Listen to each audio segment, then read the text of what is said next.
Celebrating the connection with our pets. This is Animal Radio, featuring your dream team. Veterinarian Dr. Debbie White, dog trainer Alan Kabel, groomer Joey Villani, communicator Joy Turner, and here are your hosts, Hal Abrams and Judy Francis. And Judy has booked another humdinger of a show today. I'm not quite sure I understand all of it. I understand. What don't you understand? The whole carrot dating thing. I knew you were going to say that. Does that have something to do with Carrot Head, Carrot Top, the comedian? No. You know, it's like the old dangle a carrot in front of a mule to get him to move along. Yes. Well, this is supposed to be like dangle a carrot in front of a lady to get her to go on a date. Well, that's very chauvinistic. I know. I think it's, I don't know. Why would that be shallow. on an animal show? That's my question. Or do I have to wait to find out? I mean, I can tell you, or I can make you wait. I think I want to wait because the anticipation is exciting. It's just bribery. All it is just bribery. Women will do almost anything for bribery. Did you book a hero person for this week? We have a great hero person. You know, Okay. some hero people save one dog. This hero person has saved countless and thousands of dogs. Thousands and thousands of dogs. How cool is that? He's my hero. Well, he'll be on the show a little later on. His name is Greg Mahle, and I believe he's a driver, and he drives animals around. We'll find out in just a few minutes. Mm-hmm. What else do we got? The new PBS show, Inside Animals' Minds. One of the docs. Yeah. Yeah, and who's the smartest? These are animals. You know, we thought before it was just like primates and us humans that could recognize ourselves in mirror as beings, but there's other animals that can do that as well. I'm guessing an elephant. I'm not You're giving not it away. Confirm that? Nope. I'm not Sometimes I have trouble recognizing myself in the mirror. I'll look in the mirror and say, that can't be me. Where did the young guy go? That's what I said. It's your dad. Yes. Toll free, 1-866-405-8405. Joey, what do you got coming up? Well, we're going to talk about some alternative some flea protection and how it's going to fare out on your pet. Okay. And Tammy, what are you working on? I think I have found the feel-good story of all feel-good stories. A dog missing since Hurricane Sandy is back home safe. And this is a very special dog. Well, geez, Hurricane Sandy was over a year ago. Almost about a year and a half. Yeah. Wow. Okay, I can't wait for that story. Let's hit the phones right now. Toll free, 1-866-405-8405 for Dr. Debbie, dog trainer Alan Kabel, or dog father Joey Villani. Let's go to Cheryl. Hey, Cheryl, how are you doing? I'm doing okay. How are you guys doing? Good. Where are you calling from today? Whittier, California. Okay, listening in Los Angeles.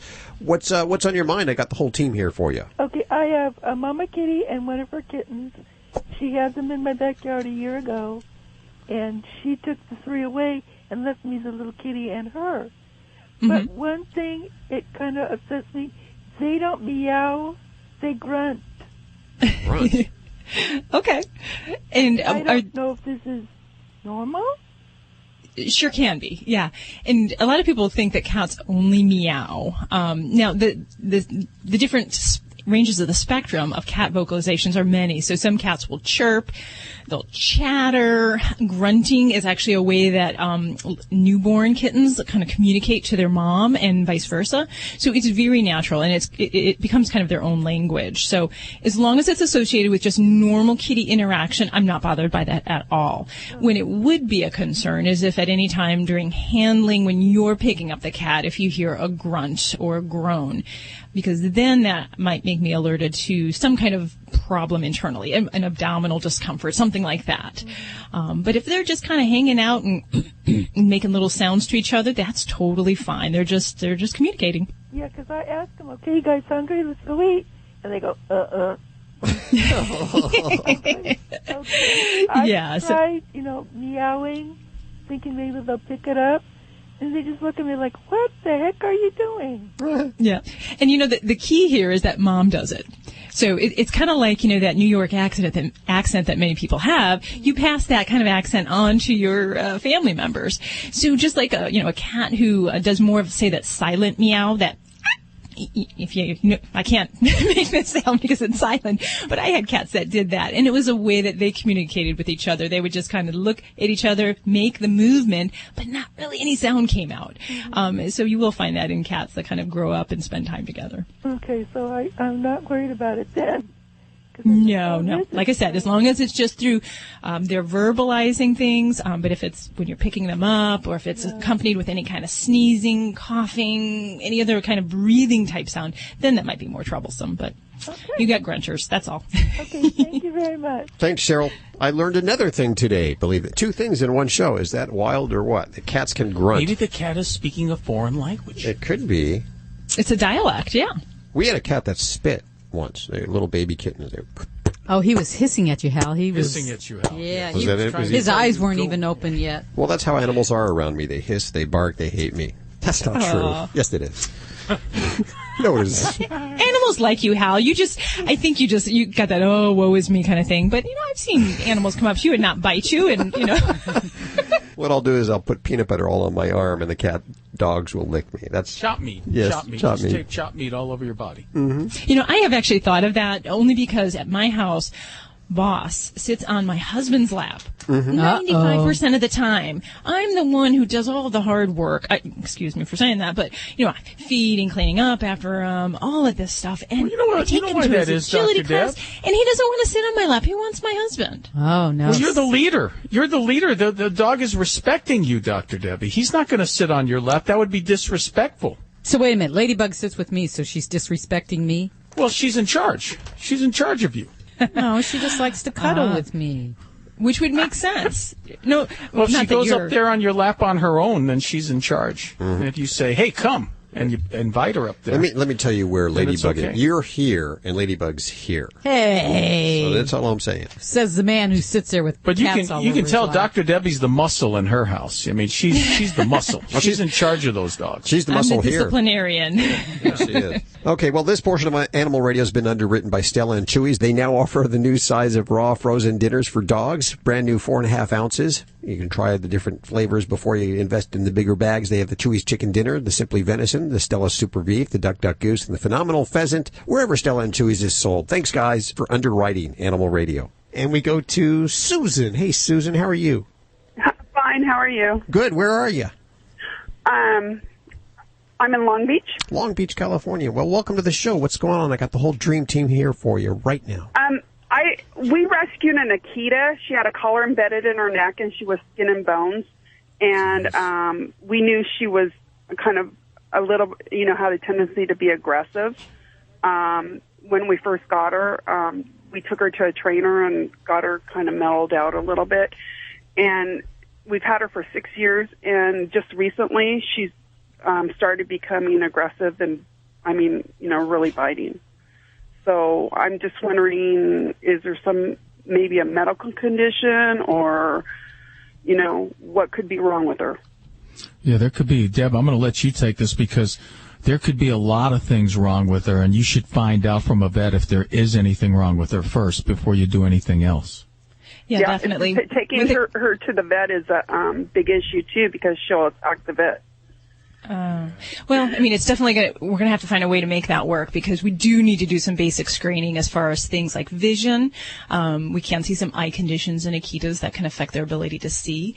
So definitely arthritis, pain, there could be just about anything that might be making her more cranky. So I think that definitely is a good idea, Alan, is to, at least get that screen. So talk to your vet about whether they might want a little tranquilizer on board beforehand just to facilitate that, make it a little easier for her and for you.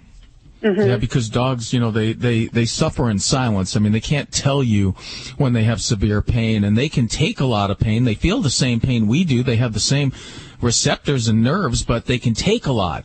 But they can't tell you, oh, this hurts really bad, so they can get aggressive. And if there's no medical problem, then, look for a behavior expert, a behavior consultant, not a trainer, because there's a big difference between dog behavior and dog training. Training is like, hey, sit, give me your paw, heel. But dog behavior is complicated, and when a dog gets aggressive and there's no medical reason for it, you need an expert for that, because that will only get worse. And you need somebody to help you that knows dog behavior and can observe you with your dog and be there on the scene. Because doing it on the phone is impossible. Okay, a dog behavior. Where do I find one of those?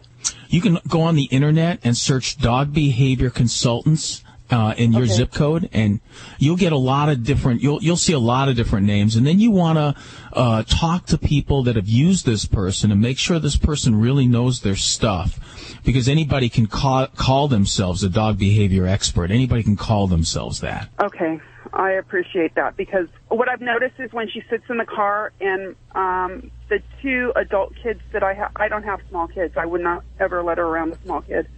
The two adult kids I have, they come walking up, and she just starts barking through the car at them, like she's never done that before, like aggressively. And I think the eyesight is what might be, because she doesn't recognize them. That could definitely be, she could be losing her senses, and, that happens a lot with German Shepherd dogs. When they get older, they lose part of their sight, they lose some of their hearing, and they can turn aggressive. There's a lot of reasons why a dog can become aggressive, and if there's nothing medically wrong, a lot of times certain dog breeds, they need powerful people to be, they're humans. They need people that know how to lead and that are very, very confident, secure people, and they need to have somebody that has a lot of inner strength to follow, because if they don't, then the dog feels like it has to take over, and and that's what happens with powerful dogs now more than ever. You see it a lot, where dogs become aggressive because people are not leading them; they're coddling them, and they are dogs. Absolutely, I totally believe that. Yeah.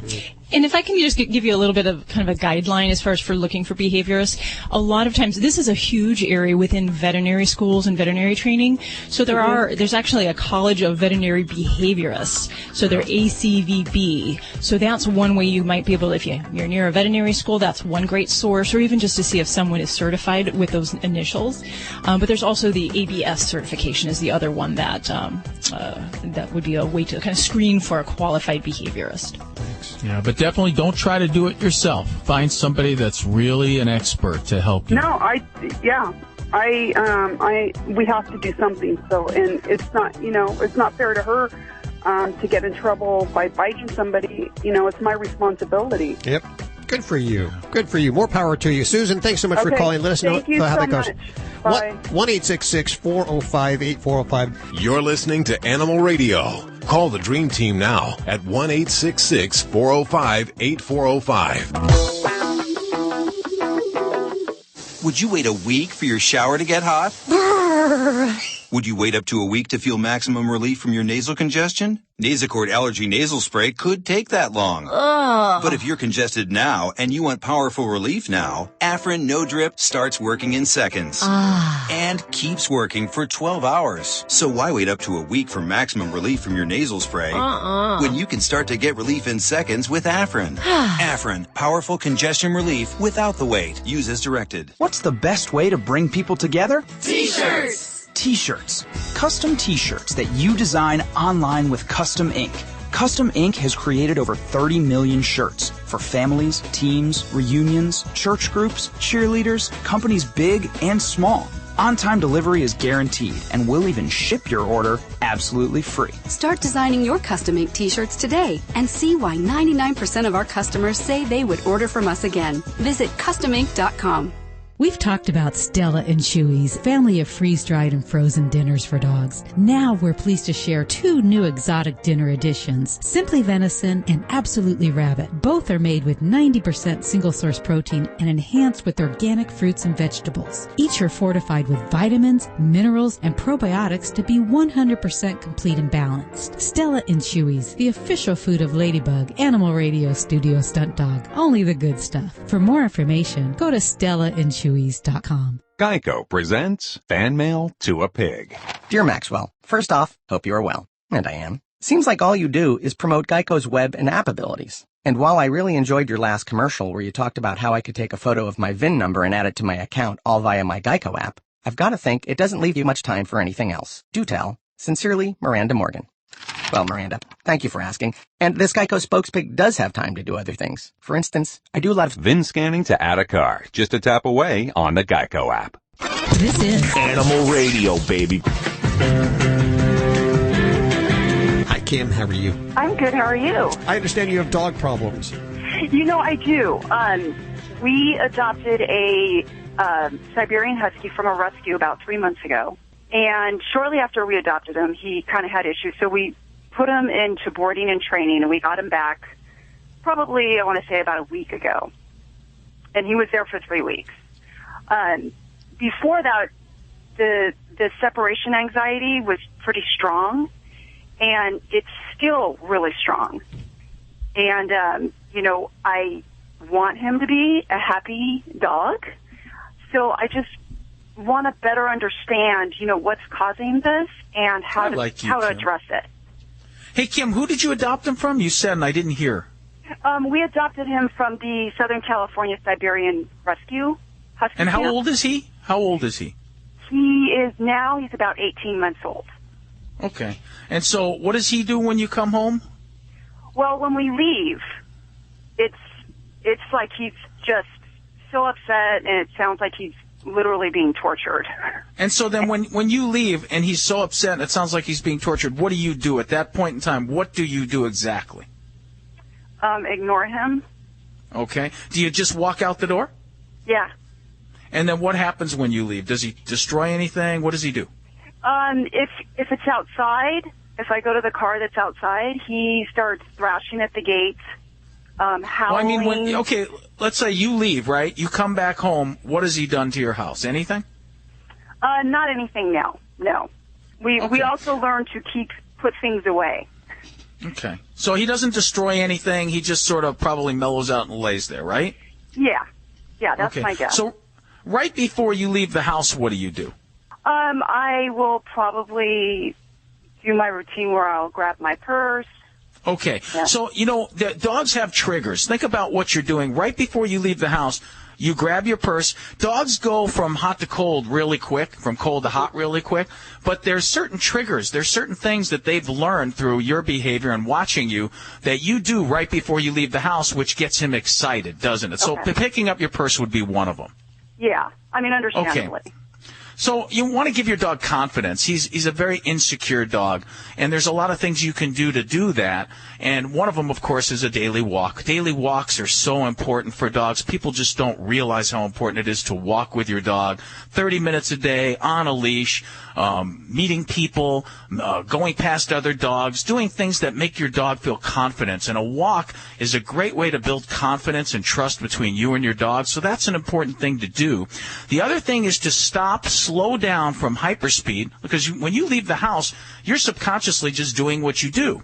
So what you have to do is slow down the process and analyze your behavior, what you're doing before you leave the house. And you have to recognize the triggers that are getting your dog excited. So picking your purse up is one of them. So here's an exercise. Let's say you pick up your purse, you grab your coat. Those are the two things you do before you leave the house. Your dog starts to get wound up and kooky before you leave. Well, what you want to do is start picking your purse up and carrying it around the house, but not going anywhere. Okay. So your dog loses the ability to recognize that as a trigger. And then as you pick your purse up, okay, and you start walking around the house, you don't talk to your dog, but you carry treats in your pocket. And every time you put the purse on your shoulder, after a little while, you start giving your dog a treat. Just giving him a treat every time you put the purse on your shoulder. So he starts to associate your purse with not bad, not I'm leaving. He starts to associate your purse with, oh, every time she puts that purse on, I get a treat. Okay? Okay. And then what you want to do, whatever other triggers there are, you want to do the same thing. Then what you want to do is you want to start going towards the door and just standing there. You just stand by the door, but you don't actually leave, okay? Your dog's going to start getting crazy when you go to the door. He thinks you're leaving, but you don't actually leave, and you just stand there. And after doing that a couple of days, when your dog stops reacting to you going to the door, you start telling him, good dog. You start rewarding him with a little bit of affection for being calm when you walk towards the door. And then you open the door. You know, you chain him up so he can't run out, obviously. And then you do the same thing. It's a step-by-step progression. And when you come home, how does the dog act? Usually he's excited and he pees. Okay. When he's excited and he's submissive pees when you come home, and it's interesting, I'll tell you a story if I have time about a guy, you know, there might be things you're doing you don't realize that are causing him to pee, but when you come home and he gets excited, what do? Do you give him affection? You know, I don't. I walk through and it's usually a very calm hello, and he gets, you know, he starts to jump and And if I do pat him on the head or give him a nuzzle underneath, that's when he starts to pee. So there's some attention, but it's not over attention. You're giving him attention without realizing it because you're feeling guilty. Okay? So when when you feel human emotions, they transcend right into your dog. So what you've got to do is you come home, it's a non-event. You open the door, you walk in, you pay no attention to him for like 15 minutes. 15 minutes. As soon as he starts to be calm, just goes and lays down, that's when you walk over and gently pet him and give him a treat, say, good dog. And doing that consistently over and over and over again forever teaches him that he gets attention when he's calm, teaches him that he gets a treat when he's calm, teaches him you're not going to pay any attention to him when he's wound up and manic. The only way to teach dogs what you want is with action, because words mean nothing to them. As a matter of fact, they think you're joining in when you get excited and you start talking. That makes sense. Now, just to give you an example of what I'm talking about, and I hope I have time, Hal. I hope I'm not eating up too much time, but this is an interesting story. A guy I was working with, his dog would go nuts and chew up stuff, and when he came home, the dog would pee. And I said, well, tell me about your week last week. And he said, well, last week was interesting. I got a raise last week, and I came home, and the dog had chewed up my favorite pair of Nikes, and I was so happy about my raise. I just pet him, and it was no big deal. So then I go, tell me about the rest of your week. So 2 days later, he comes home. He's really mad because his boss gave him a reprimand because he hadn't finished an assignment on time. He comes home. Of course, his dog had destroyed something else. I think it was a pair of drapes that he dragged off the window or something. And so I asked him, he's a human. He's supposed to be smart. What do you think the dog thinks when you come home? Right. He goes, I never thought about that. And I go, well, let me tell you what. The dog doesn't know that you got a raise. The dog doesn't know that you got reprimanded. The dog doesn't know that you're mad or happy because he chewed up your shoes. He associates you coming home with, I don't know what the heck is going to happen. No way. Hey, I'm Eric from Sam Adams, here to get craft beer drinkers' reaction as they secretly taste Sam Adams Boston Lager. It's got a good body. It's got a great taste. It's very smooth. I like that. Think you've had this beer before? No. This is Sam Adams Boston Lager. Sam Adams! I was going to say Sam Adams. That's easy to drink. It's tasty. It's a very flavorful, drinkable beer. Smooth, but it does have flavor. I love a Boston Lager. What this tested is it put Sam Adams back on the map for me. Boston Beer Company, Boston, Mass. St. Louis, Boston. ScoreBig.com, where you can save on every ticket every day. How can I help you? Yeah, hi. I'm trying to settle an argument I've got with my wife. She says I can get NBA, NHL, baseball, college, theater, and music tickets from you guys for less than full price. That can't be right, is it? Your wife is right. Every ticket on ScoreBig.com is below full price, guaranteed. What? Then you must not have good seats. I mean, just the nosebleeds, right? Actually, ScoreBig has great seats from the rafters to the front row. Seriously, great seats to NBA, NHL, baseball, college, and theater at guaranteed savings? How is that even possible? Well, 40% of live event tickets go unsold. Even events you think are sold out often have thousands of unsold tickets, and ScoreBig gets them so you save. Go to ScoreBig.com right now and check it out. Enter promo code 2222, and you take an extra $15 off. Wow, my wife was right. Again. What was that promo code again? Sure. Go to ScoreBig.com and enter promo code 2222 to get great tickets at guaranteed savings. That's ScoreBig.com, promo code 2222. What dog food is specifically designed to reduce the risk of cancer, settle digestive upsets, reduce scratching and shedding? Canine Caviar. What dog food reduces red tear stains and hot spots? Canine Caviar. What dog food has probiotics that reduce the chance of soft stools and have a higher calorie count for better nutrient absorption? Canine Caviar. So what are you feeding your dog? If you didn't answer Canine Caviar, visit caninecaviar.com today and get your pet started on a longer, healthier life. This is an Animal Radio News Update brought to you by Drs. Foster and Smith Pet Supplies, with thousands of quality products at low prices every day so you save on every order. Visit fosterandsmith.com. I'm Tammy Trujillo. The FDA is asking for your help. It is trying to figure out why thousands of animals are getting sick from eating jerky treats, most of them made in China.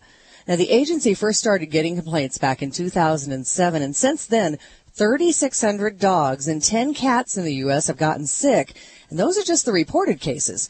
Nearly 600 of those animals have actually died. The FDA says 60% of the deaths involve gastrointestinal illness and about 30% dealt with kidney and urinary systems. And so far, the researchers cannot pinpoint the exact cause. They've done over 1,200 tests. They've looked for everything from heavy metals to salmonella. They have even gone to the plants in China where the jerky is made with no luck. So now the FDA is asking pet guardians who think that their pet has gotten sick from tainted jerky to contact the agency immediately. They really want to figure out exactly what in the jerky is causing all this sickness. Now, counting calories could help rhesus monkeys live longer and healthier. The average lifespan of the monkeys in captivity is about 26 years, but more than half of the ones in the study on calorie-restricted diets lived to be 30. The study was done at the Wisconsin National Primate Research Center. It also found that the animals not on calorie-restricted diets had nearly triple the risk of age-related diseases compared with those in the calorie-restricted group. The results suggest that calorie restriction could improve longevity and health in other primates, and that would include humans. Okay, now this story, I cried. I absolutely cried when I got this story. It was a happy crying, okay? Lots of people, they lost everything during Hurricane Sandy. That was about 17 months ago. And some families lost things that were absolutely impossible to replace, like the Cruz family. They lost their Labrador Retriever, Wesley. And they looked everywhere. And Miguel Cruz finally had to tell his 11-year-old son, and this little guy has a mild form of autism and really counted on this dog, that Wesley was never coming home. But April 1st, check that date, Cruz got a call from the police in a town about 20 miles away telling him Wesley'd been found. And Cruz first thought, like we probably would, that somebody was playing a kind of nasty April Fool's Day joke. But it wasn't. It wasn't. A woman had spotted Wesley just wandering around. She'd corralled him, called the police. He was easily identified because of his microchip. And nobody knows where he's been all this time, but he's about 20 pounds heavier, so he's obviously been spoiled rotten, and he is back, safe and sound and happy with the Cruz family. 17 months. Wow. Oh, my gosh. Yeah. Get more breaking animal news at animalradio.com. This has been an Animal Radio News Update brought to you by Drs. Foster and Smith Pet Supplies. Visit fosterandsmith.com for pet supplies selected by veterinarians with 100% satisfaction guaranteed. Doctors Foster and Smith, your trusted source for quality, affordable pet supplies. Veterinarian owned with veterinary expertise behind every product. Doctors Foster and Smith has thousands of name brand pet products, including pet medications, all with a 100% satisfaction guarantee. Low prices every day so you save on every order with free shipping on orders $49 or more. Fast service delivered right to your door. Shop online at fosterandsmith.com because your pet's health and happiness come first. What's the best way to bring people together? T-shirts! T-shirts. Custom T-shirts that you design online with Custom Ink. Custom Ink has created over 30 million shirts for families, teams, reunions, church groups, cheerleaders, companies big and small. On-time delivery is guaranteed, and we'll even ship your order absolutely free. Start designing your Custom Ink T-shirts today and see why 99% of our customers say they would order from us again. Visit customink.com.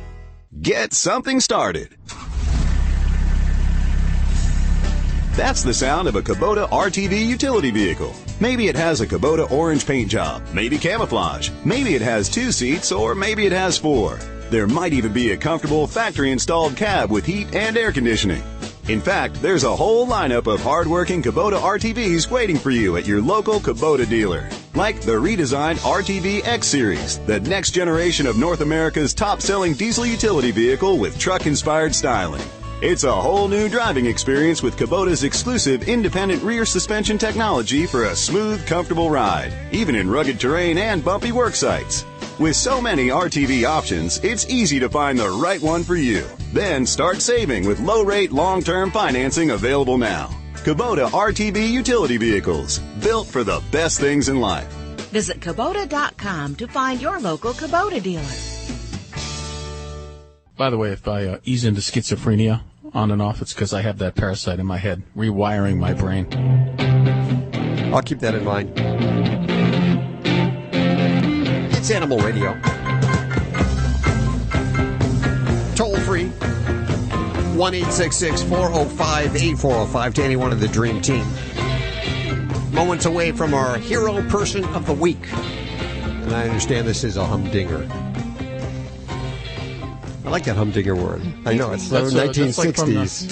That's from the 20s, isn't it? The 20s? Isn't that when, doesn't that go back to when they called women toots? Hey, toots, come here, toots. This is very cool. Now, we always get the best celebrities on this show here, and I'm very excited to say that I think Judy has outdone herself once again. I believe Miss Diana Ross is going to be joining us in just a second here. No, Huh? No, What? it's Diana Reiss. Oh, Diana Reiss? Dr. Diana Reiss. Oh, no relation to Diana Ross. No, sorry. Does she sing? Now, thanks to you, the song Upside Down is going to be stuck in my head for at least 2 days. I'm really embarrassed now.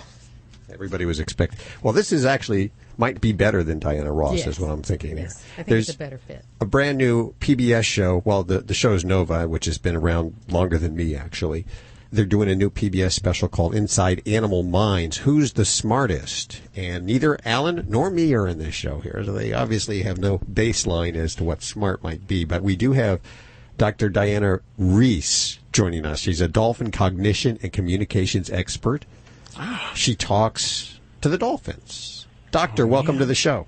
Hi. Don't ask me to sing, though. You can't do it. Okay. Well, I'm pretty impressed what you do already. Now, I don't know if you go to school to learn to talk to dolphins. Tell us a little bit about your background, if you will. Okay, well, first, I don't really talk to dolphins in that way. What we try to do is I try to understand how they're communicating. I'm trying to understand how they think, because they do think. Other animals think. And we use a variety of different ways to do that. So I'm more interested in what they're doing. But we do communicate with them in ways that I can tell you about in a little bit. Okay. Do you think dolphins are the smartest animal? I don't actually like the comparisons of who's the smartest, because I think other animals, because we're animals too, I think we're all smart in our own ways. But we can talk about how animals are smart, rather than who's the smartest. So, for example, a dolphin is going to be a lot better at us, and maybe you could say smarter than us at doing certain things in their world than we're doing in their world, and we're better off. I mean, they're not building buildings like we do, but we're not catching fish by encircling fish by making mud rings either. So you would say it would be apples and oranges if we're trying to compare how smart the animals are. In a way, are. yeah. Okay. But there are things that we can do where we can give animals similar things to do and see how they fare. No, I have to ask you a question because, by the way, I can tell you're a New Yorker and I love you already. Oh, my. But what is the most endearing thing? And I know you're a scientist, you're supposed to be analytical and logical, but what's the most endearing thing you've ever seen a dolphin do? I mean, it's just something that illustrated and showed you that this was a very caring dolphin, a dolphin that cared about other dolphins. Yeah, I think dolphins have been known, even from the times of the ancient Greeks, to hold other dolphins up to rescue humans, apparently, who are drowning at sea. You know, you've heard of these ancient Greek myths. Mm-hmm. I've actually witnessed dolphins holding other dolphins, close affiliates up, their buddies up, in pools when they're ill or injured, and often going without days.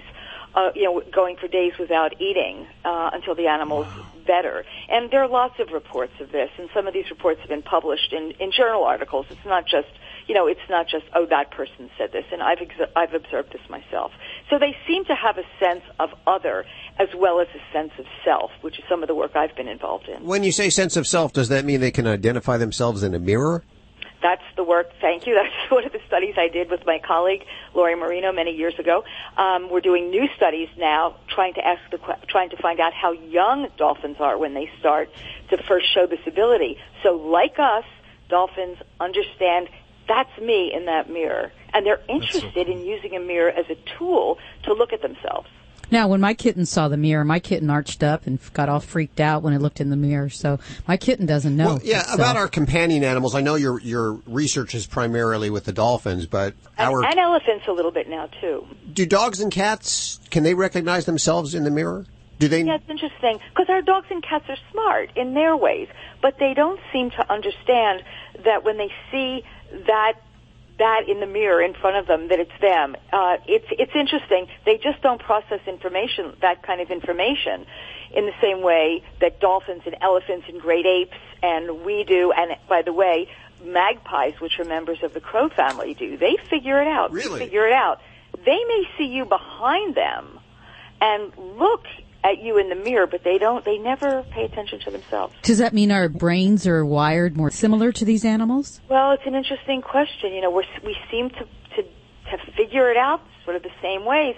And it seems that you don't have to be a human or even a primate to do that. So, yeah, we're doing something quite similar. What's cool is that all of us who understand that that's ourselves in a mirror show the same 3 stages in learning how to use a mirror. We first act like we're looking at another in the mirror. If you show a baby a mirror, they'll think it's another baby. The same thing for chimps, elephants, dolphins, magpies. Then you show the second stage, which is contingency testing. It's kind of like what Harpo Marx does in that skit at the mirror, where it's this really weird, repetitive behavior in front of the mirror, and that's where you seem to figure out that what you're doing has something to do with what's going on in the mirror, or vice versa. That light bulb goes on. And then the third part is self-directed behavior. You use the mirror as a tool to see parts of your body you can't see without the mirror, or watch yourself doing things that you can't see without the mirror. So that's all similar. And what's really cool, one last thing that I think is really neat, is that when you look at dolphins and elephants, they show very similar behaviors at the mirror and interest in looking at certain parts of their body that we do. They look in their eyes, inside their mouths. It's really fascinating that they're interested in looking at those parts of their bodies just like we are. Wow. Well, the elephant has always amazed me. I mean, these guys can grieve. They seem to have... They're really intelligent. I see them working. What was that we just saw on Amazing Race? They picked up these logs and moved them over. Loaded them on a truck. Seemed like they didn't mind that at all. Well, they're very strong elephants. And, elephants have been working with humans, to move things as beasts of burden, so to speak. But, they're very powerful animals. I think the one thing that we really want to get across in this PBS show, they want to get across in the PBS show, is just that animals can be quite innovative and flexible in their behavior, and that they think. We're not the only thinkers on this planet. We're not alone.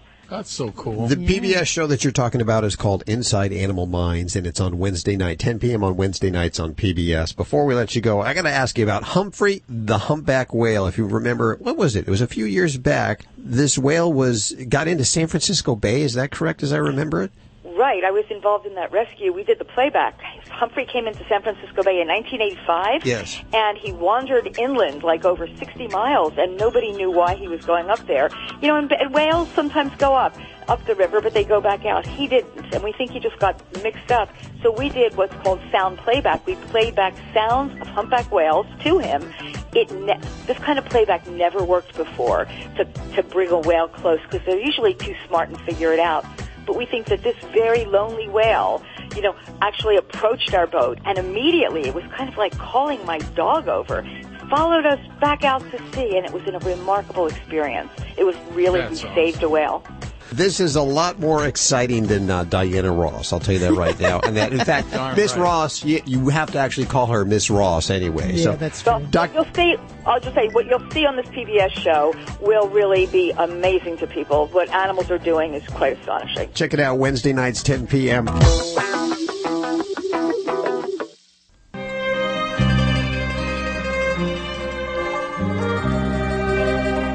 Well, this portion of Animal Radio is underwritten by Kitty A Go-Go, bringing you 6 attractive litter box options and colorful designs, especially suited for smaller homes or apartments, where, the traditional litter box is an eyesore in a small place. Not with Kitty A Go-Go. Check it out at kittyagogo.com. Ladies and gentlemen, the dog father. How are you doing? Hey, listen, I got an email from a Leanne Smith, and this is actually a really, really good question that she asked me. She found some fleas on her pet Chihuahua, and she went out and she bought some cedar. Well, she didn't buy it yet. She was reading the label because she wanted something that was a little bit more organic and something with less pesticides. And she found a cedar-based product that had cedar oil in it that says will repel fleas. And she wanted to know if that will get rid of the fleas on her dog. Now, the best answer to give there is most likely it will, but here's the problem with that. They do work, but they repel more than they kill, which means they're not going to probably kill the fleas that are on your pet, but they'll keep them off. So here's where the problem becomes. When you start using these things on your pet, the fleas have to go somewhere, okay? And if they're not going off of the dog outside. They're coming off of the dog in your home or in your car or wherever your dog or cat is being kept. So just remember, your infestation may continue.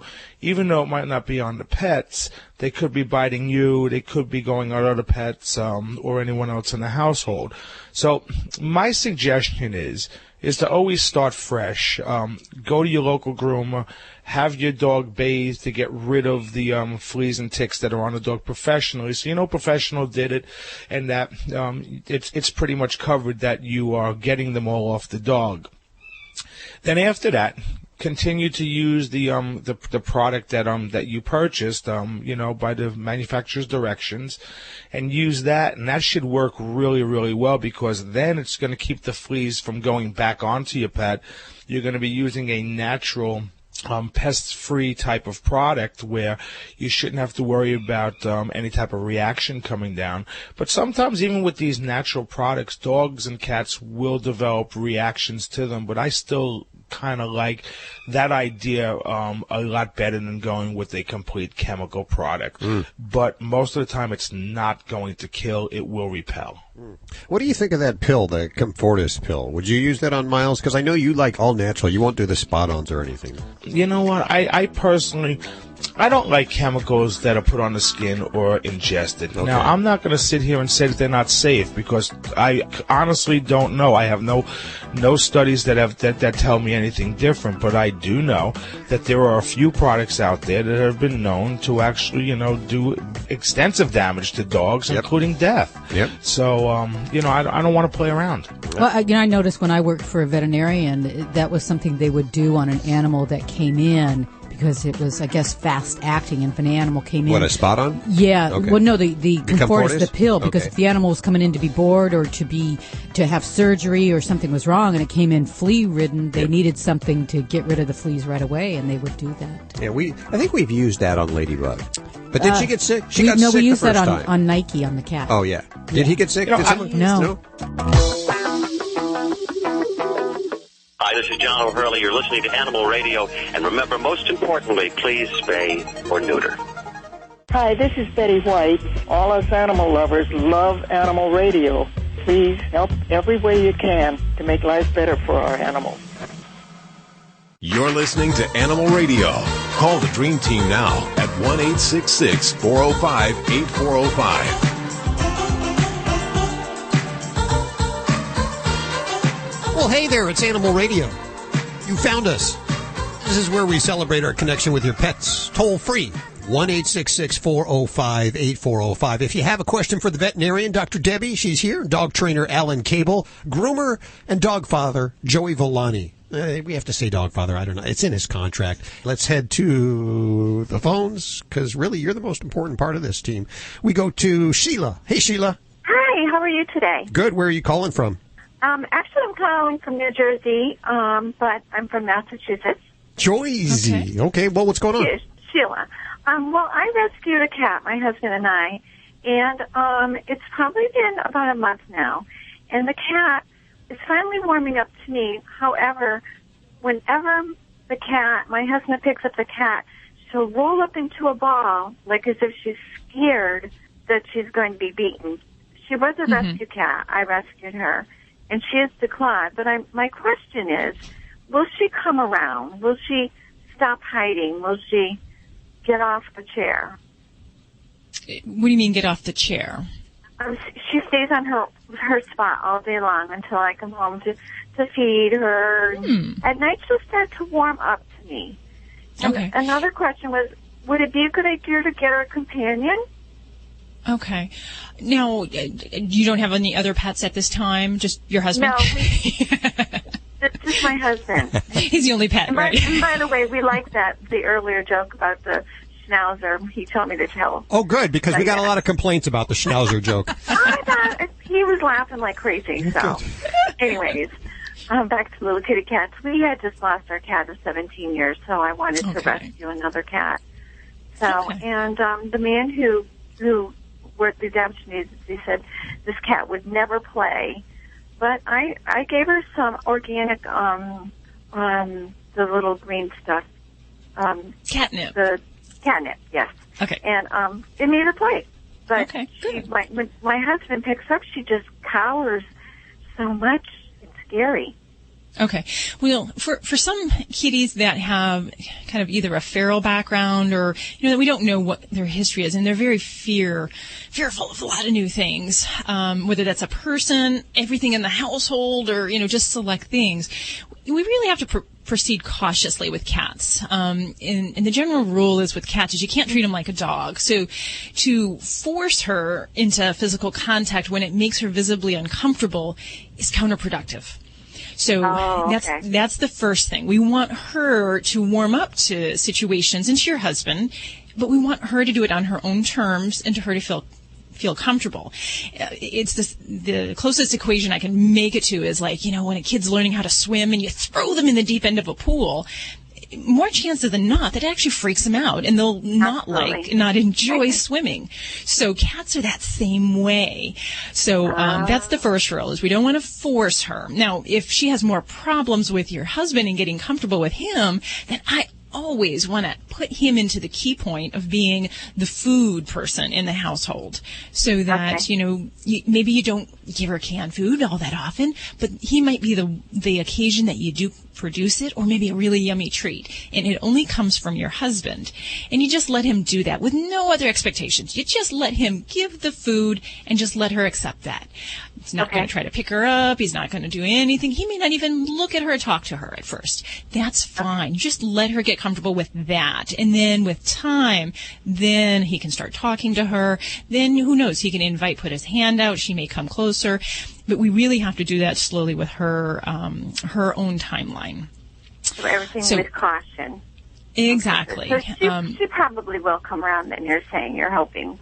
Well, if she's already come around a lot to you, then, it sounds like she's got it in her. She just needs to feel comfortable. Now, the other thing you can try, and a lot of times I do use this when we're trying to work on some behavior issues with cats, is we can use the different types of the odor-free pheromones, basically the scent hormones that help to relax cats in a natural way. And you can get those in little sprays. Isn't that like Ease? It's like an aerosol and you spray it?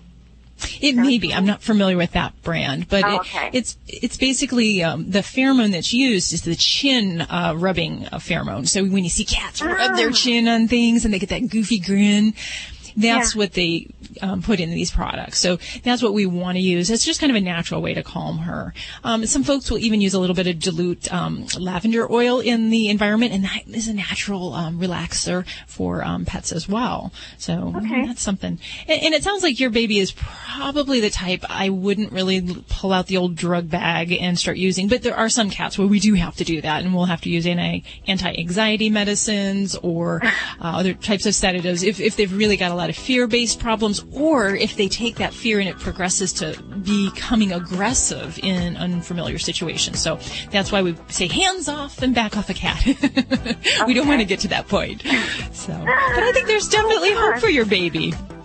Oh, my poor baby. She'll be fine. We love her to death. But I thank you so much. Appreciate it. Thanks for listening. Well, and we love your show. We listen to it all the way down to Jersey.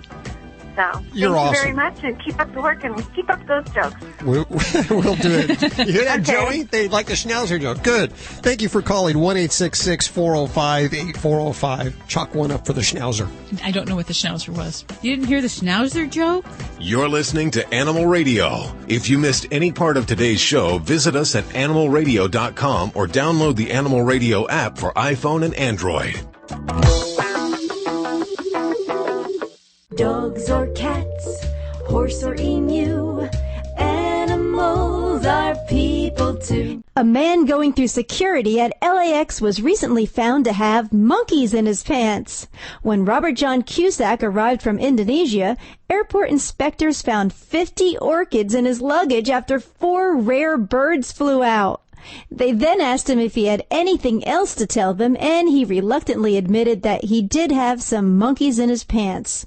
A search revealed that 45-year-old Cusack was hiding a pair of endangered pygmy monkeys in the crotch area of his underpants. Cusack is awaiting trial while the monkeys, happy to be out, have joined the monkey community at the Los Angeles Zoo. I'm Britt Savage for Animal Radio. people too. Animal Radio. I said enough! Hey gang, this is the Money Man, Eddie Money. Make sure you spay to your pets and keep the dial right here to Animal Radio. It's the greatest station in the world. Celebrating the connection with our pets. This is Animal Radio, featuring your dream team. Veterinarian Dr. Debbie White, dog trainer Alan Kabel, groomer Joy Villani, communicator Joy Turner, and here are your hosts, Al Abrams and Judy Francis.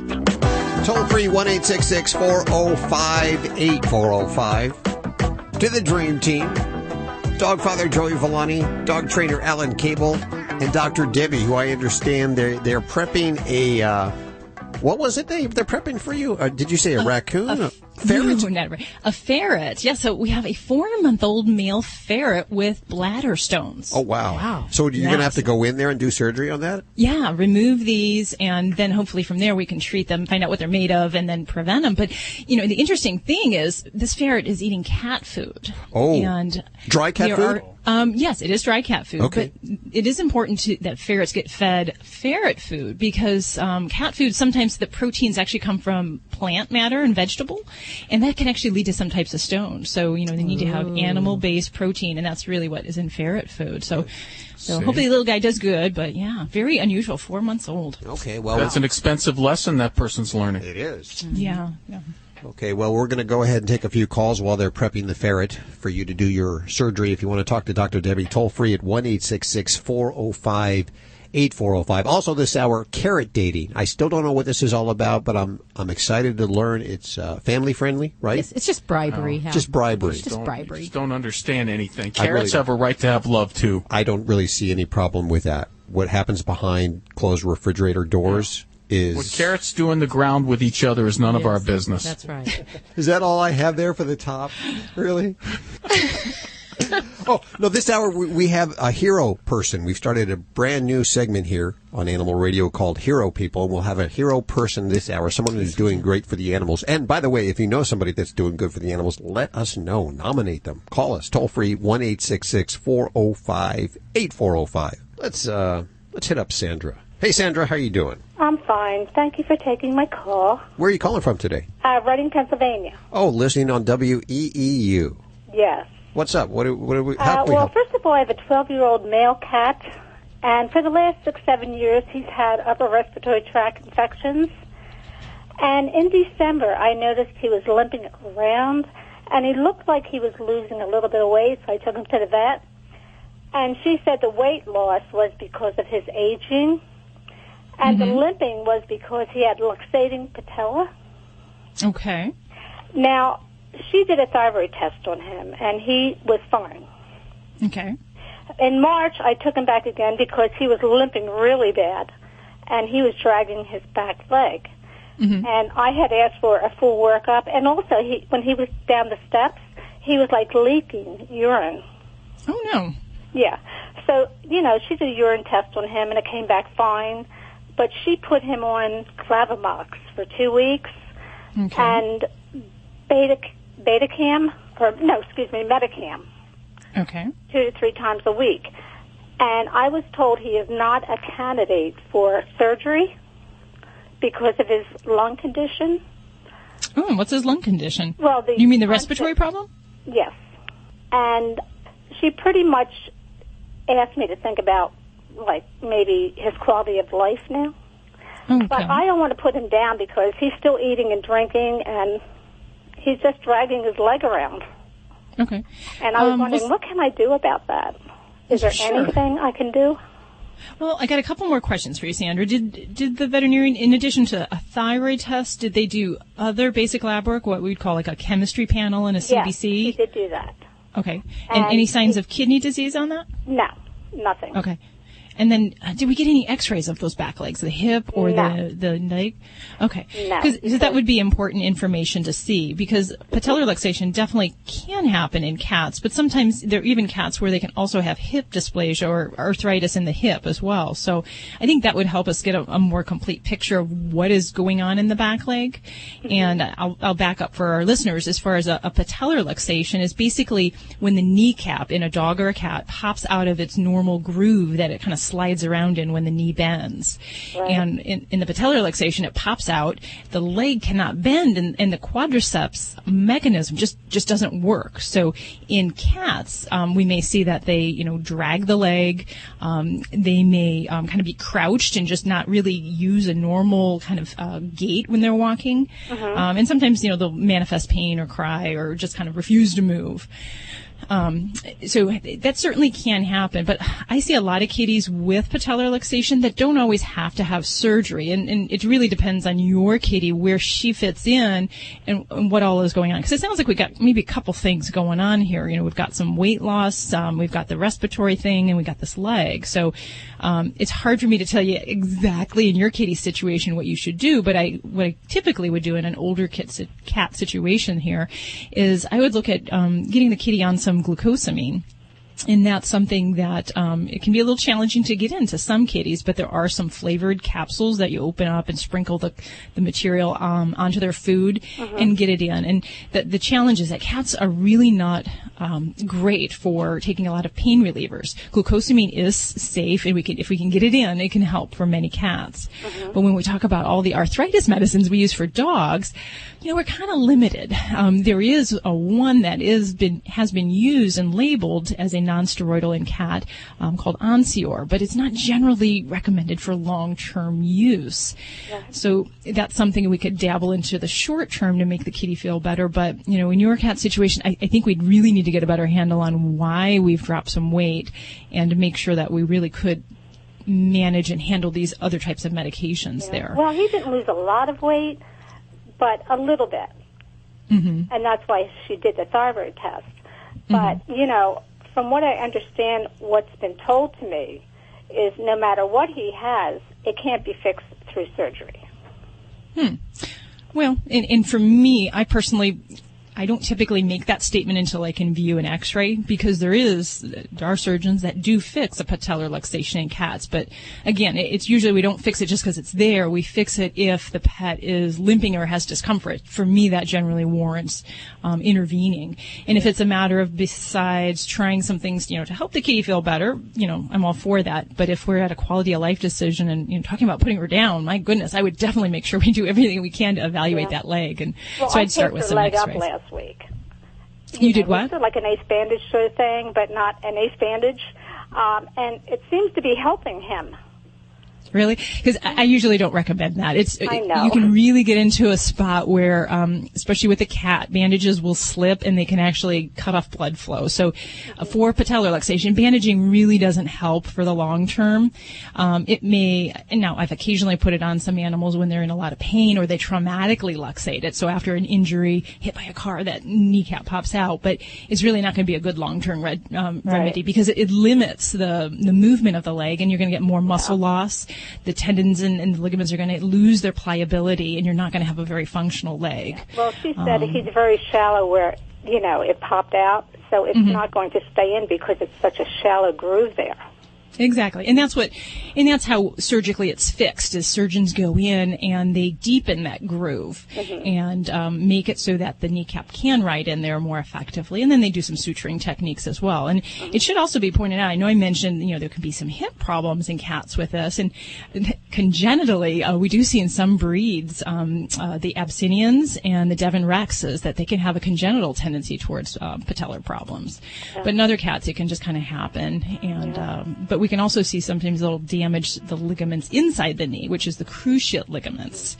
So, for me, I'd say I think we've got some opportunity to explore that a little bit more in your kitty. And, there are some other pain medicines I should mention. Well, he doesn't seem to be in pain. That's the thing. I mean, he's not crying. He's not really doing anything like that.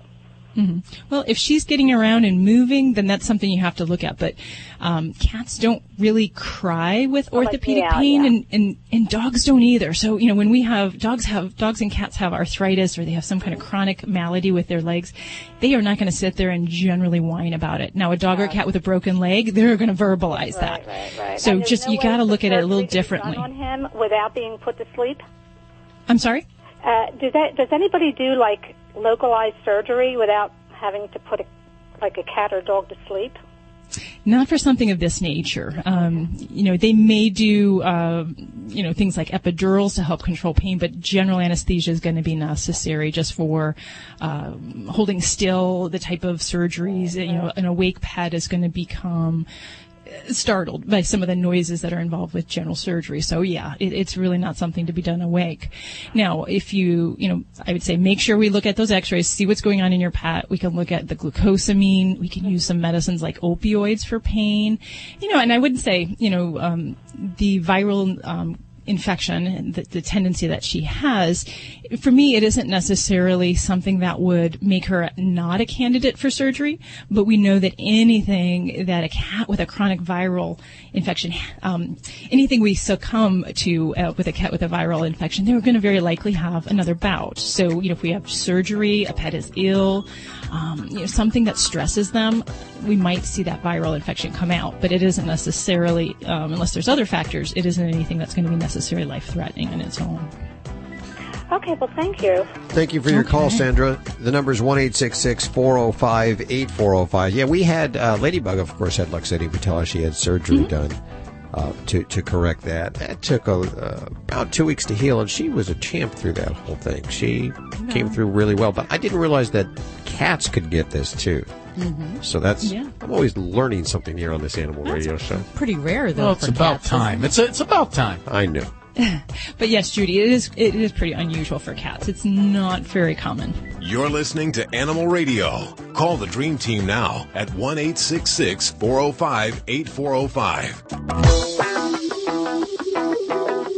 Animal Radio is underwritten by Natural Balance Pet Foods, the finest food and treats you can buy for your pet. No matter which formula of Natural Balance Pet Food or solution-oriented treat you choose, it will truly be the food for a lifetime and a treat to treat 'em right. Visit naturalbalanceinc.com to learn more. Hi, I'm Jimmy Van Patten, and I'm here to talk to you about our solution-oriented treats for cats and dogs. Natural Balance Pet Foods offers several nutritious treat formulas with tasty solutions for pets. Our treats feature unique ingredients like venison, duck, and salmon, accented with cranberries and pumpkin, and offer grain-free options. At Natural Balance, our philosophy is to provide pets and their owners the food for a lifetime. Natural Balance treats truly treat 'em right. For more information, visit naturalbalanceinc.com.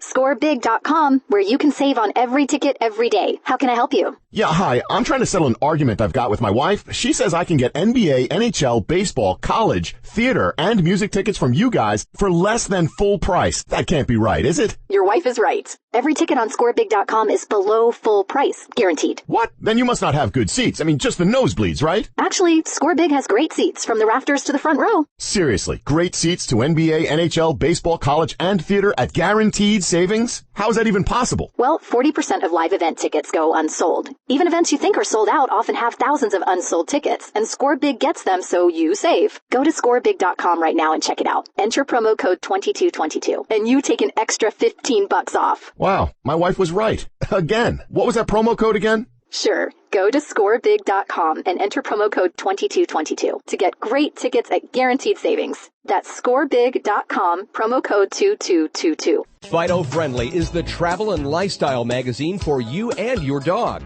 Each issue includes hotel and destination reviews, along with health and wellness topics, dog training tips, and the latest fashion trends. Pick up a copy at Barnes & Noble, Hastings, or go online to FidoFriendly.com and subscribe today. Fido Friendly is the only magazine dedicated to the travel and lifestyle of man's best friend, and the one magazine your dog will thank you for.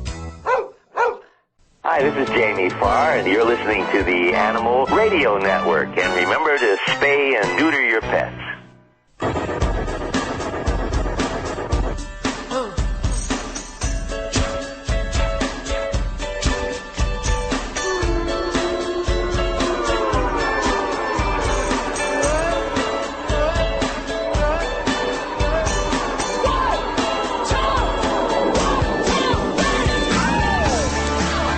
Animal Radio, your lucky dog, toll free at 1-866-405-8405.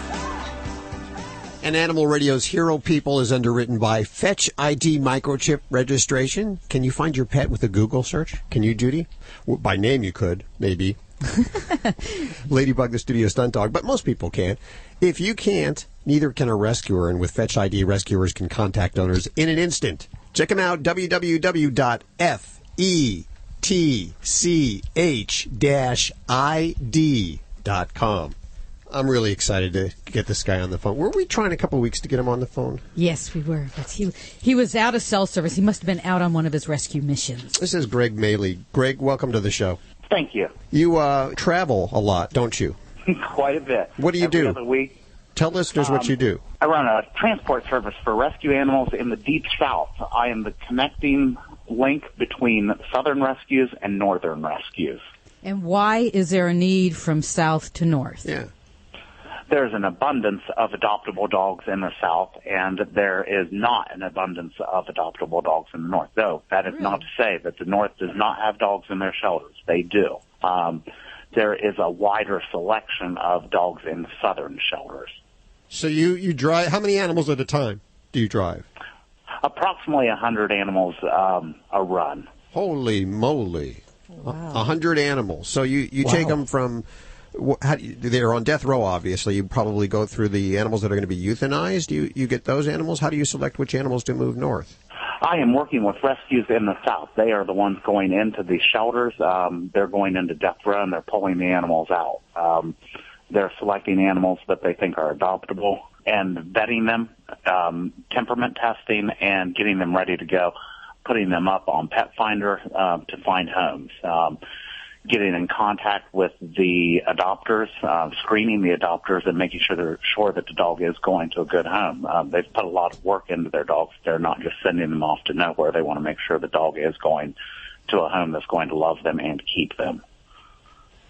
Okay, so these animals, they have homes. You're not taking them to another shelter. They actually have homes that they're going to? Yes, they do.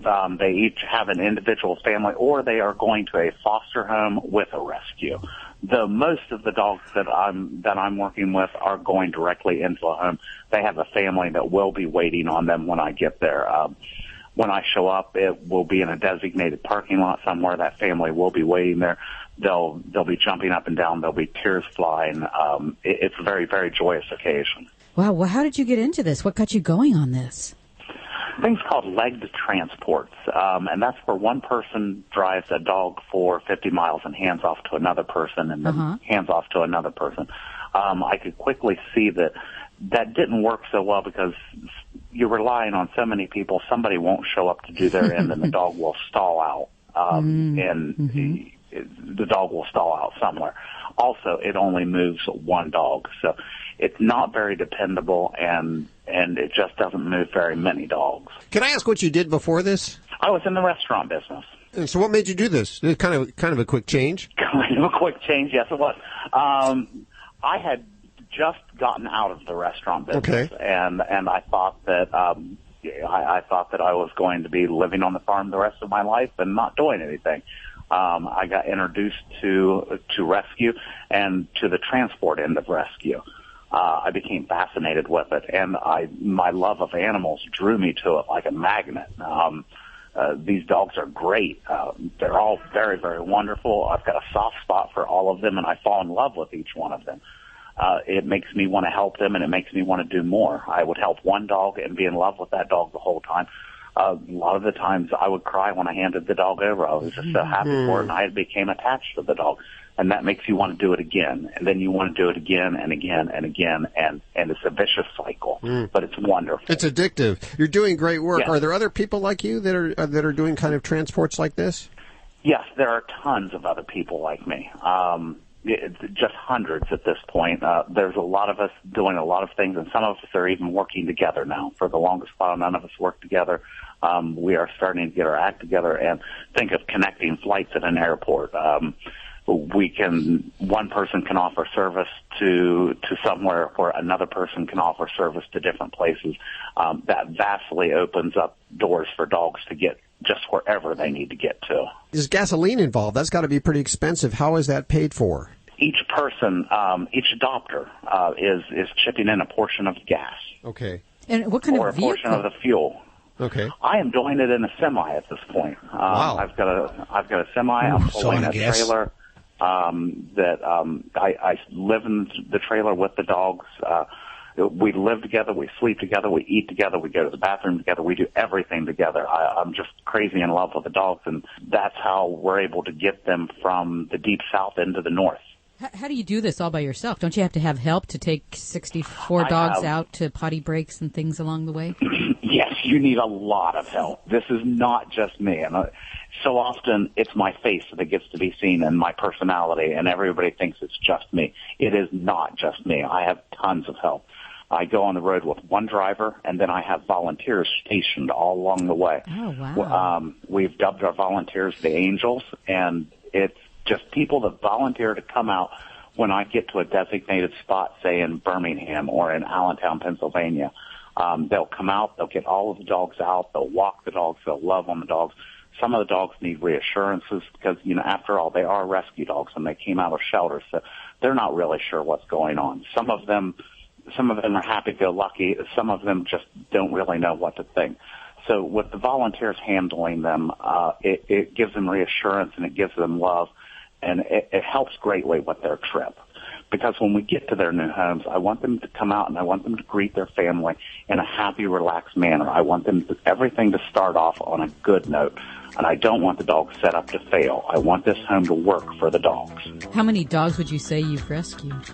I think we're up to about 35,000 now. 35,000? Wow. That's incredible. Could fill an arena. Yes, that is amazing. Let's give out the website. Wonderful. You have, I have two websites. I guess one's a Facebook page and one's rescueroadtrips.com. What's over there? RescueRoadTrips.com is just a static page. It's going to give you the ins and outs of what goes on if you need a dog to move and how I go about moving them. Rescue Road Trips on Facebook is the feel-good page. You're my hero. Greg Mahle joining us. Please check out the website and learn more. In fact, we'll post some links over at animalradio.com, including the Facebook page. Our hero person of the week, Greg Mahle, joining us. Give us a call toll-free if you know somebody in your neighborhood or somebody who's doing great things for the animals. Animal Radio's Hero People is brought to you by Fetch ID Microchip Registration. Can you find your pet with a Google search? If you can't, neither can a rescuer. Register your pet with Fetch ID and your pet will always be able to get back to you. Already registered with another service? That's okay. Register with Fetch ID for extra protection. Only $9.99. No yearly fees and free additional services. With Fetch ID, rescuers can contact owners in an instant. On the web at www.fetch-id.com. Get something started. That's the sound of a Kubota BX Series, America's top-selling subcompact tractor of the decade. And it's easy to see why. The BX is easy to own and easy to drive, with more for your money, like a Kubota diesel engine, standard power steering, and four-wheel drive. Make it yours with low-rate, long-term financing available now. Kubota BX Series, precisely engineered to help you get more done. Start something at Kubota.com. What dog food is specifically designed to reduce the risk of cancer, settle digestive upsets, reduce scratching and shedding? Canine Caviar. What dog food reduces red tear stains and hot spots? Canine Caviar. What dog food has probiotics that reduce the chance of soft stools and have a higher calorie count for better nutrient absorption? Canine Caviar. So what are you feeding your dog? If you didn't answer Canine Caviar, visit caninecaviar.com today and get your pet started on a longer, healthier life. Well, ring-a-ding-ding, the year was 1936, and Leo and Lillian Goodwin were hot to trot for the world to save some big bucks on automotive insurance. So they opened up a little joint called Geico. Geico had the goods for all the dolls and Joes who were keen on swell service and keeping the cabbage. Flash forward over 75 years, and Geico is still helping customers save money every day, and with 97% customer satisfaction. Today, the peeps would refer to that as pretty darn tight. Geico, saving people money for over 75 years. This is an Animal Radio News Update brought to you by Drs. Foster and Smith Pet Supplies, with thousands of quality products at low prices every day, so you save on every order. Visit fosterandsmith.com. I'm Tammy Trujillo. Now, we all know that yawning is contagious. You probably just started to do one right there. But have you ever noticed, see, contagious is all get out. Have you ever noticed when you yawn in front of your dog, it often triggers a yawn from your dog? There's a new study. It suggests that yawning is contagious to dogs as well. Now, in this study, even the sound of a human yawn was enough to trigger the dog's yawn. And it seems that dogs can learn the sound of their own guardian's yawn. The dogs were 5 times more likely to yawn when they heard a recording of that particular one. Research has happened at the University of Porto in Portugal, and they say it could be a key element in improving a dog's ability to empathize with us. And it's not the first study done on this subject. There was an earlier one done at the University of London's Birkbeck College. It found that dogs mimic a yawn about 75% of the time after seeing a human do it. And contagious yawning has also been studied in chimpanzees, baboons, and macaws. If you watch the Sochi Olympics and some of the little sidebar videos they had, there was one athlete at the Olympics who was searching for more than just a medal. Slopestyle skiing silver medalist Gus Kenworthy brought home 3 of the stray dogs that were running the streets of the city. We all heard that story. He also, though, brought attention to the problems of the so-called Sochi dogs. Now 10 more have arrived here in the States. Humane Society International worked with groups in Sochi to bring the dogs to America after they were vaccinated and documented. That's why they only just got here. They're going to be up for adoption in probably about 4 or 5 weeks after their medical exams and all the quarantines and what have you are done. And the shelter says it's already gotten hundreds of calls about adopting them. Now, if your car has a problem, you might take it over to the mechanic and say, this car has a bug in it. And if that happens to be a Mazda, you're probably right. Mazda is now recalling some 42,000 cars because spiders may have built webs in one of the car's vent hoses, and that could cause the fuel tank to crack, and that could lead to a fire. Spiders. The recall covers 2010 to 2012 Mazda 6 cars equipped with the 2.5-liter engines. If that's your Mazda, you're going to be hearing from Mazda very soon. The dealers are going to fix the problem at no charge. In other words, they're going to get rid of your spiders. And strange as it seems here, this is actually the second time in 3 years that Mazda has recalled its cars because of spiders. They should just make that an option, and they can charge more, you know. Yeah. Would you like it with spiders? Rack and pinion spiders? Wait a second. Don't they have a model called the Spider, too? The Mazda Spider? God, a long time ago, I think they did.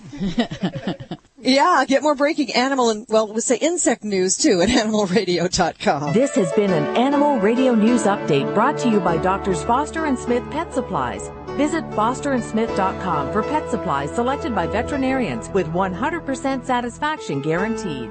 Doctors Foster and Smith, your trusted source for quality, affordable pet supplies. Veterinarian owned with veterinary expertise behind every product. Doctors Foster and Smith has thousands of name brand pet products, including pet medications, all with a 100% satisfaction guarantee. Low prices every day so you save on every order with free shipping on orders $49 or more. Fast service delivered right to your door. Shop online at fosterandsmith.com because your pet's health and happiness come first.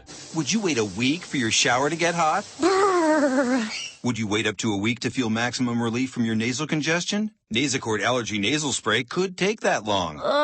But if you're congested now and you want powerful relief now, Afrin No Drip starts working in seconds. And keeps working for 12 hours. So why wait up to a week for maximum relief from your nasal spray when you can start to get relief in seconds with Afrin? Afrin, powerful congestion relief without the wait. Use as directed. Before Allegra, this was the sound of spring. After Allegra, the season sounds totally different. This spring, don't let pollen hold you back. Non-drowsy Allegra works even at 8 times high pollen levels. Allergy relief begins in 1 hour and lasts for 24. With Allegra, going outdoors never sounded so good. Allegra, stop suffering. Start living. Use only as directed in controlled environment studies using pollen deemed high by the National Allergy Bureau. Visit Allegra.com. Really? No way. Hey, I'm Eric from Sam Adams, here to get craft beer drinkers' reaction as they secretly taste Sam Adams Boston Lager. It's got a good body. It's got a great taste. It's very smooth. I like that. Think you've had this beer before? No. This is Sam Adams Boston Lager. Sam Adams! I was going to say Sam Adams. That's easy to drink. It's tasty. It's a very flavorful, drinkable beer. Smooth, but it does have flavor. I love a Boston Lager. What this test did is it put Sam Adams back on the map for me. Boston Beer Company, Boston, Mass. Save responsibly.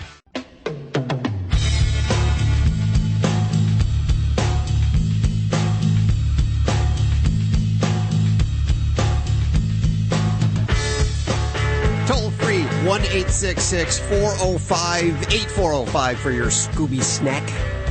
Dr. Debbie on the other end, as well as dog trainer Alan Kabel, dog father Joey Villani. Can I just say something? Yes, sir. The best bumper music in the business right here at Animal Radio. The best bumper music. We pay dearly for that. We actually have a shipment. It comes in overnight because we don't want them walking in and out of the building during the daytime, dropping off the bumper music here at Animal Radio.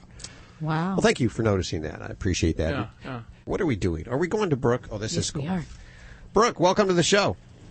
Hi, thanks for having me. Brooke Urich joining us. She is the public relations manager for Carrot Dating. Can you tell us the concept behind Carrot Dating, if you will, Brooke?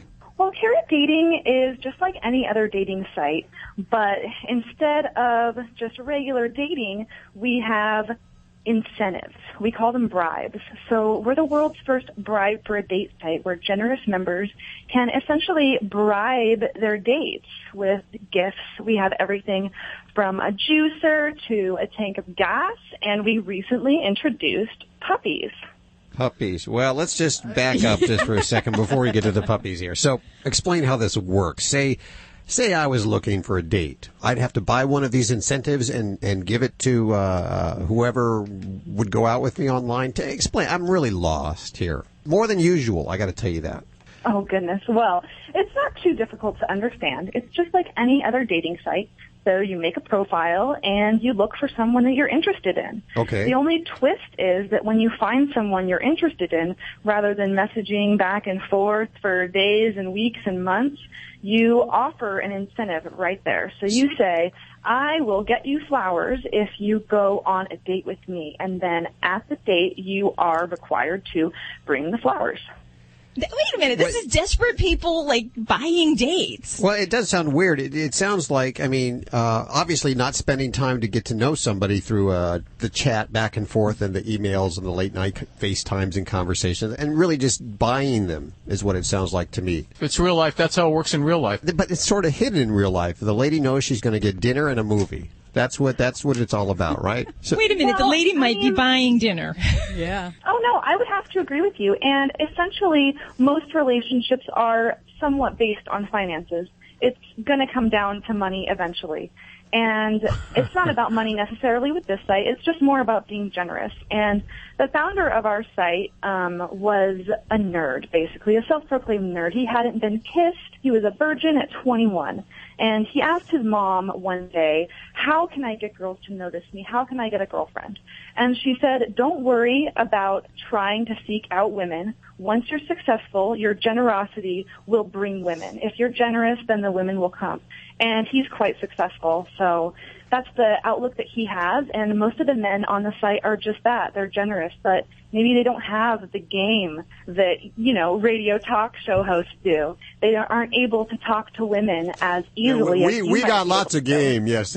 Both Alan and me, we're real. Oh, yeah. No, wait. Okay. So wait. When I make a profile, do I put the kind of gifts that I want on there, and I will only accept these gifts for a date? That's a feature that I suggested, but that's not currently available on the site. However, there is a profile section, so you can say in your profile, I'm most likely to accept a tank of gas because I drive a lot and I live far out of the city. Or I'm most likely to accept a juicer because I'm on a health kick and I love juicing. Did I see plastic surgery as one of the choices? That was a hoax. No, it's just an April Fool's Day thing. As it turns out, I have a confession to make about the puppies. Yeah. Yeah. That's also an April Fool's Day hoax. Also thank goodness, girlfriend. I love you for that. I was going to get on my pedestal here and talk about how pets are not supposed to be gifts. Oh, it was great. We got so much lashes and negative remarks from the pet community. That's exactly what we wanted, so we could use their quotes for our April Fool's Day prank. Well, you just burst our bubble. We were going to just lash into you, girl. I wasn't going to lash in. I hadn't heard the story yet. I didn't know what the deal was. I figured it had something to do with animals because it was on Animal Radio. So I figured the puppies, giving the puppies, and then I was thinking, wow, that's kind of cool. I wouldn't mind getting a puppy. You go on a date for a puppy, Hal? Yeah, I'd go on a date for a puppy, wouldn't you? We did get some good feedback though from our users. A lot of girls were really excited about their puppy dates. And so we left the bribe on there for a while so they could indeed get their puppies before we announced the prank. See, I'm off my game. This whole really thing is threw throwing you me off, off there. Thank you so much for hanging with us today, Brooke. Oh, of course. It's great. You guys are funny. Yeah, we had a lot of fun with you. Take care of yourself, will you? Thank you. Bye. There you go. And is she going? I was freaking out that I was you could give too. a puppy I thought, as a- I'm thinking, what are you guys doing, man? Puppies are a I was going lifetime to ask commitment. her. Dr. Debbie just put her thumbnail on it, man. It's a lifetime commitment. Beautiful. But so well is marriage. said. So, what? A blender is going to hold you to... Blenders, marriage, and tattoos, they're all permanent. It is a lifetime commitment. It I mean, is. you can tell, you're walking down the street and you see a guy and he's walking like a Pekingese Shih Tzu and he's got a Yorkie on the leash and you just know he loves his wife because he didn't pick those dogs out. He's a guy. And in the man manual, it says that a guy has to have a manly dog. Hey, I'm not saying it. Wait It's a not my minute. Wait a opinion. minute. My brother is a 6 foot, 200 and something pound big guy, rides motorcycles, and he has 2 Shih Tzus that he picked out. Those are his. Yeah, you think so, huh? You don't know the whole story, woman. You do not know the whole story. He was single. come on. He got him by himself. He also has a tramp stamp, but I just would throw that out.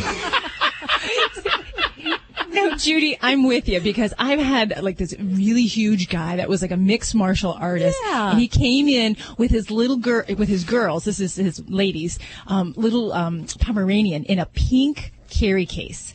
And he opened up the little pink carry case and out came this little foofy dog, and I was just rolling inside because it was There's just one such a caveat picture. to my rule, though. Was this mixed martial artist mixed up with a woman, or was he single? Oh no, that was his girlfriend. He was bringing the dog in for her. The dog was his girlfriend?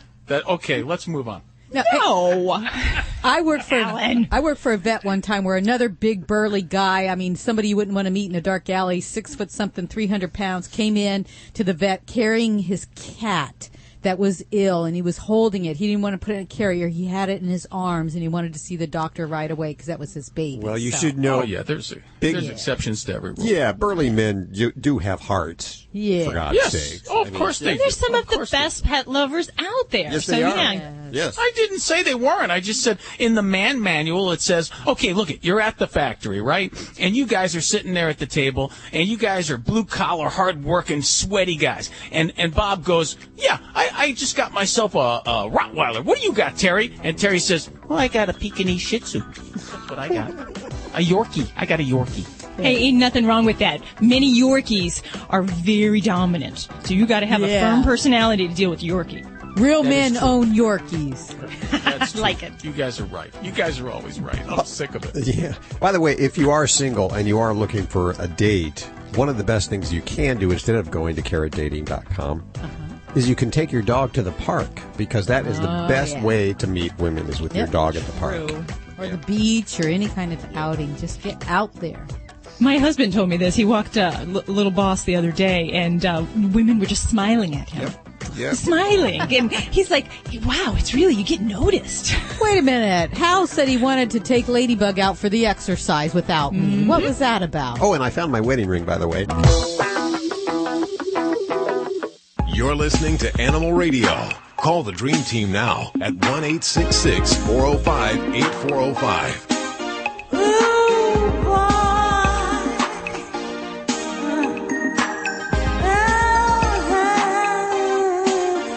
It's toll free to the Animal Radio Dream Team.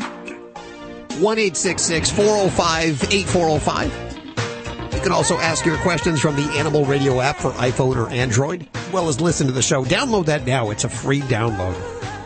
A fun app, if I might say so myself. Let's go to Veronica. Hey, Veronica, how are you doing? Fine, thank you. How you guys been? Good. Where are you? I'm calling from Encino, California. Lovely L.A. area, if I might say so myself. What's going on? I hope everything's okay. Yes, I have a 17-year-old cat, and she has, all of a sudden, she was starting to throw up, but clear liquid, nothing. I ended up putting her inside of the kitchen area, so she wouldn't only have access there, and I observed her for about a period of 24 hours. She stopped, but I was still a little concerned if I should take her to the vet or not. Okay. And the vomiting, you said it only was going on for 24 hours. Does she have bouts of this from time to time, or is this a kind of a single episode? No, she had several times where she was throwing up. Well, for a kitty that's 17 years old, vomiting can be a somewhat vague sign that we can see with a lot of different problems. If you were to tell me this was maybe a 5-year-old kitty, I might say, maybe not a big deal. But in a 17-year-old kitty, it definitely can be a signal that there's something else awry, whether it is a digestive-related problem or if it's completely unrelated to the digestive tract. And for an instance, sometimes cats with kidney disease will start to have vomiting or even loss of appetite. So that would be something we wouldn't know necessarily unless we actually did a thorough exam and maybe even some lab work. But for me, if you haven't had the kitty in the last maybe 3 months to a veterinarian, I would certainly say I think it's going to be a wise thing to do and just to have her checked out and to make sure everything's okay. Does she have any other ongoing or other health problems that they're managing? No, you know what? And what I ended up doing, because she wasn't drinking too, I got a little dropper and giving her a lot of liquid, because my concern was for her because she's older, to get dehydrated. Exactly. And that kind of helped, but I'm still going to take her to the vet then. I would, and definitely cats over 10 years, one of the number one things that we see when they come into the veterinary office, we might not see it on physical exam, but if we run lab work, one of the top problems is kidney disease, and they can have a gradual deterioration in that kidney function. So that's something that I would not be surprised if you had a little bit of that going on. So yeah, I definitely get her checked out. Okay, great. Thank you so much. Thanks for your call, Veronica. Have a great day. Always like to thank the people that make Animal Radio possible, and underwriting comes from Kitty A Go-Go. We have one of these little litters here in our office. At first, when I first saw it, of course, I didn't recognize it because it's not your standard litter box. No, it's very pretty. They have a decorative flair. Yes. So if you have like a small apartment, somewhere where a kitty litter could be kind of an eyesore, you'll love Kitty A Go-Go. It's easy to clean. They have the decorative hoods, 6 colors and patterns. What are they? Like the leopard print, metallic silver. That's the one I would get. The polka dot, the flower print, the burl wood, or the black lacquer. I might do the wood one, too. Would you? Yeah, both of those are kind of cool.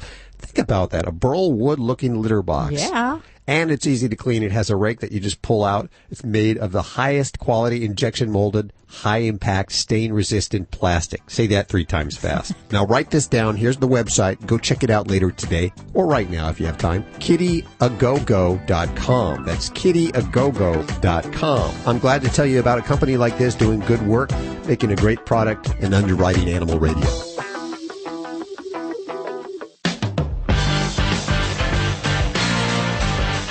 You're listening to Animal Radio.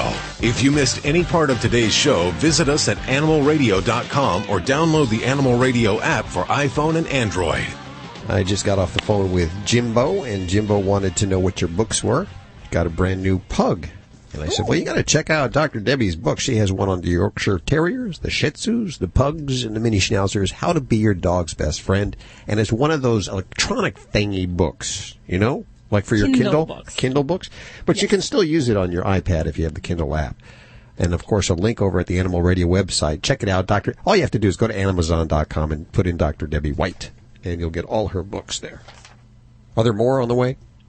You know what?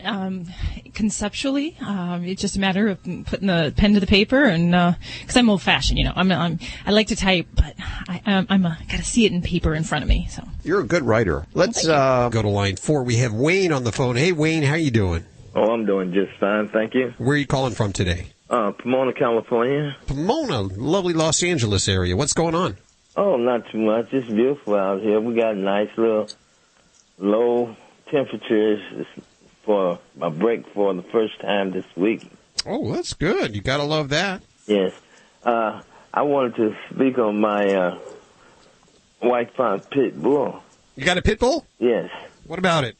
She is fantastic. I got her name is Platinum, and I purchased her right after the death of my wife, and because I knew I was going to be lonesome, and she lives in the house with me, and boy, I tell you, she must have been sent by God, because she is one fantastic friend. I'm telling you. Never wait and did her business in the house, always there with me, learned so fast, I can't believe it, you know, and she never touches any of my stuff, and believe me, I'm kind of junky. But she'll walk around my stuff. I buy her little toys and stuff, and she only plays with her toys. She's just outstanding. She goes outside you know, when I first got her, I put her on a 26-foot leash, and like I would always walk out into the front yard because I don't have a fence. And she learned to stay within the perimeters, and like she's 2 years old, a little bit better than 2 now, and like I can let her outside. She goes outside. She will not leave my yard. In the beginning, the neighbors were a bit apprehensive, but they watched her grow up too. And so this is a pit bull with no aggression, don't want to do nothing but be loved, and like and they learn that she stays on my property, and kids, they play, they go up and down the streets on scooters and bikes, and she just looks at them, you know, and she's just one exceptional dog. See, I think dogs are like kids. They learn what they live, and obviously you've shown this dog a lot of love, a good life, and you've been patient with her and treated her well, and she does it. She's showing it in return. Just me and her, you know, and like she follows me from room to room. When I'm in my very sad pit, which I still have, she seems to sense it and come up and lay her head in my lap. Aww. Hey, Wayne, what do you do for a living, buddy? Well, right now I'm retired, but I worked for probably 36 years for the state of California in forensic mental health. And because of that, you know, I learned behavior modification and, you know, and how to get the best out of not only humans but animals, and with kindness. Wayne, I'm not surprised you said that. Some people have a gift, and you probably do. You probably don't even realize it, but you might have a second career now. You might be able to help people with their dogs because you probably have a really good gift that you're not even aware of. And, you know, I'm glad you called because pit bulls get a bad rap, like a lot of dogs do.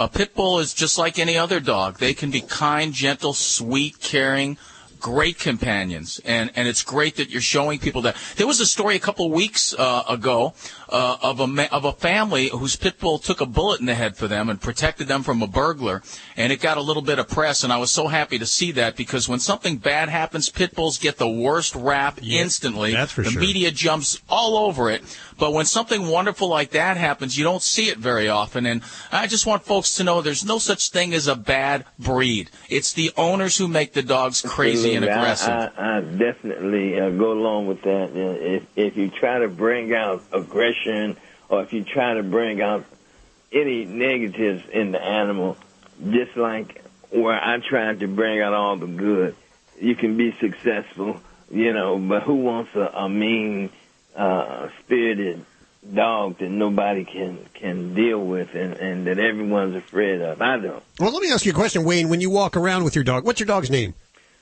It's Platinum. Oh, Platinum, okay. When you walk around with Platinum, do people freak out? Do they think maybe they should be cautious at first? Do they cross the street? Immediately. And, like, they say, can I pet him? I say, she loves to be petted, you know, and, like, her biggest drawback is she's just so eager until a lot of people interpret that as aggression, but it's just her eagerness to be loved. You know, and be petted and have her head scratched. And, you know, like I said, she doesn't growl, not even growl. You know. Wow. It's really cool that a guy with a behavior modification career and background gets a dog like that because you have talent. You have abilities that most people don't have, and that's important. Well, I appreciate that. You know, I have 3 other pits that are those crescent canaries that are really, really big pits, 125 pounds apiece. I got 2 in the backyard, 1 on the side. And I got Platinum in the house. And, like, I love all 4 of my dogs. Well, good. I'm glad to hear this story, Wayne. Thank you so much for calling. Well, that's all we have time for today. Be sure to download the Animal Radio app. Alan has finally done it for his smartphone. He's enjoying Animal Radio right now. He's learning, actually hearing himself back is what he's doing. Yeah, and it's very discouraging. It is, isn't it?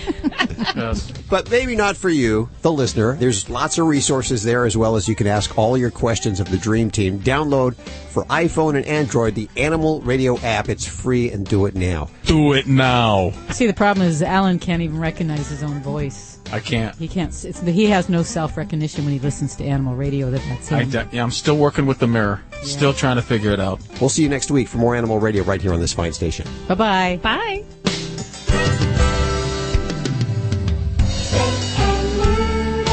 Always adopt, don't declaw. This is Animal Radio Network.